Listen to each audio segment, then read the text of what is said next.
Now, it's been a short week for many Australians, what with the Australia Day holiday, but that probably hasn't been the case for Tony Abbott. The Prime Minister has endured a barrage of criticism since his decision to award a knighthood to Prince Philip. And while his closest allies, such as political commentator Andrew Bolt, have openly questioned his judgment, Cabinet colleagues are publicly backing him as their leader. I will put my money on it, Lee. I will put my house on it, that at the next election there will be so many other things to talk about rather than something that happened at the Australia Day Awards a year ago. Will you put your house and your money on Tony Abbott leading the coalition at the next election? Yes, and the thing I like about Tony Abbott, and I've said this before, it's sometimes the mistakes that prove the authenticity of the person. And I want the authentic. I want the person who I believe is real, because when they're authentic, you can trust them.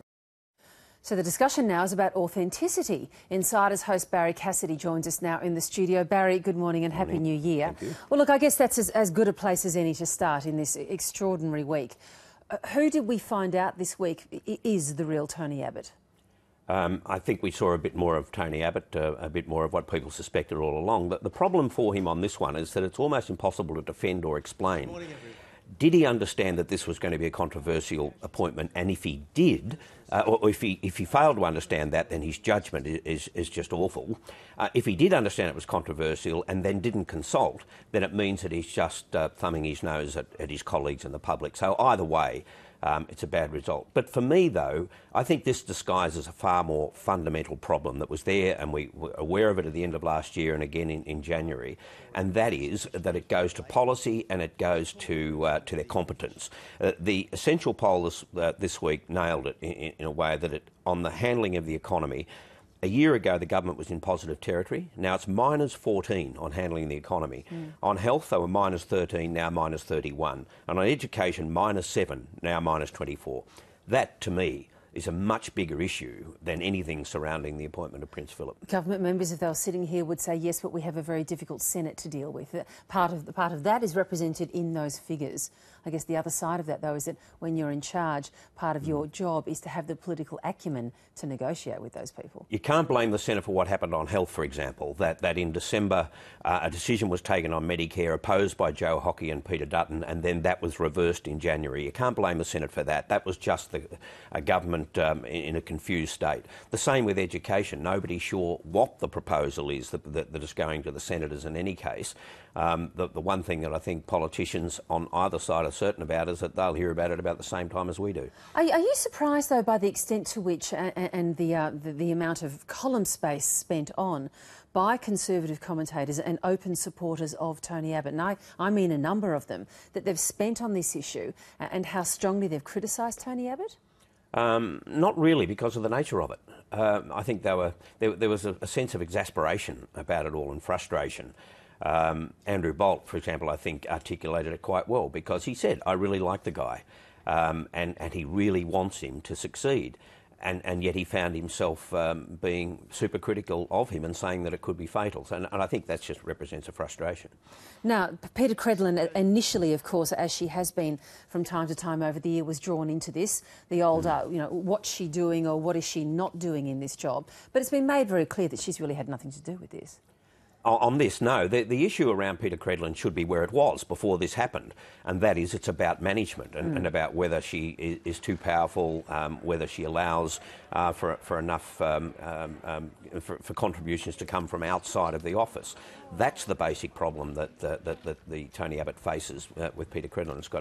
I think this is a furphy in that regard. Now, look, we talked about it during the year that at the moment a chief of staff's name even becomes well known to the public. It's time for them to go. Has that time come and gone, or is it still here in your view? It was probably close, and now it's further away. Because of the call by Rupert Murdoch. You can't respond to Rupert Murdoch in that way.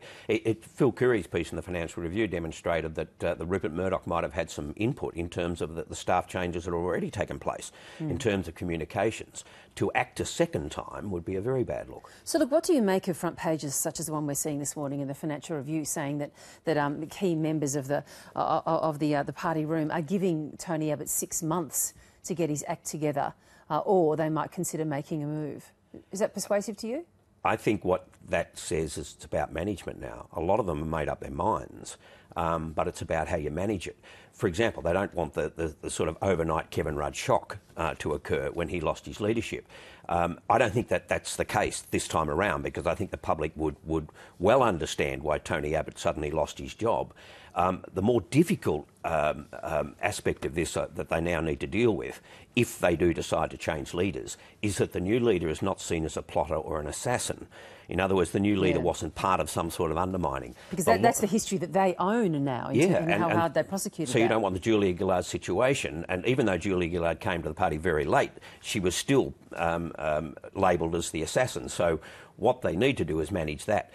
The longer that goes on, the harder it is to keep that person away from any sense of undermining and plotting. So are you talking, or are you thinking now in real terms of there being some leadership change, of him losing his position potentially? Well, clearly phone calls have been made just to sound each other out and just see what they're thinking on this. Once you start setting deadlines and once the speculation gets to the level that it is, it won't stop. The issue always has been his personal popularity. Tony Abbott, and the figures have shown this, for more than a year, his personal popularity has never been incredibly high. So there wasn't always a great deal of political goodwill to squander. Yeah, and I don't think it's so much about popularity. I think you want to be respected, and there's not much respect. And now that he's been humiliated and become a bit of a joke, it's even tougher. Let's talk about Queensland. Of course, Michael Rowland is in Brisbane and is back with us.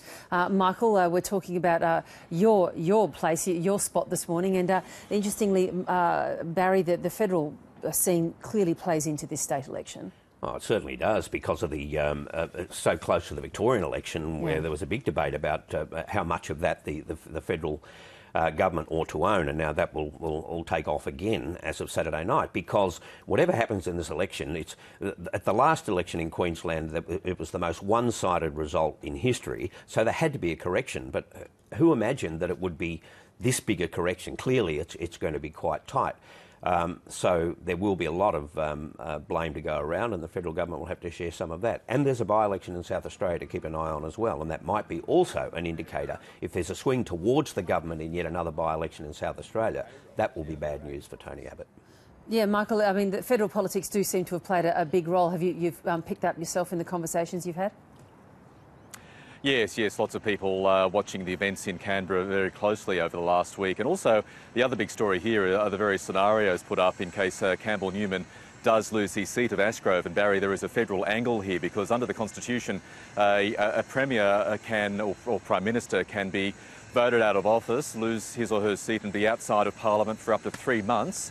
And in that time they can be found another seat before they have to leave Parliament altogether. And that clause of the Constitution, and you're old enough to remember this, Barrie, I'm sure, was utilised by John Gorton back in 1967 when he became Prime Minister and had to quickly shift from the Senate to the House of Reps. So that could be one possible out for Campbell Newman. It's open to him to search around and try and persuade somebody to give up their seat. The problem you have with that, though, is that he would have to make a judgment that that's what the public wants.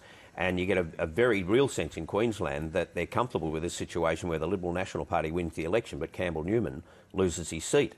It's almost the ideal outcome for a lot of people. So I'm not sure whether he would get away with that in terms of goodwill with the electorate. Oh, it's such a brutal game. And Barrie, to whom do you award your wooden spoon this week?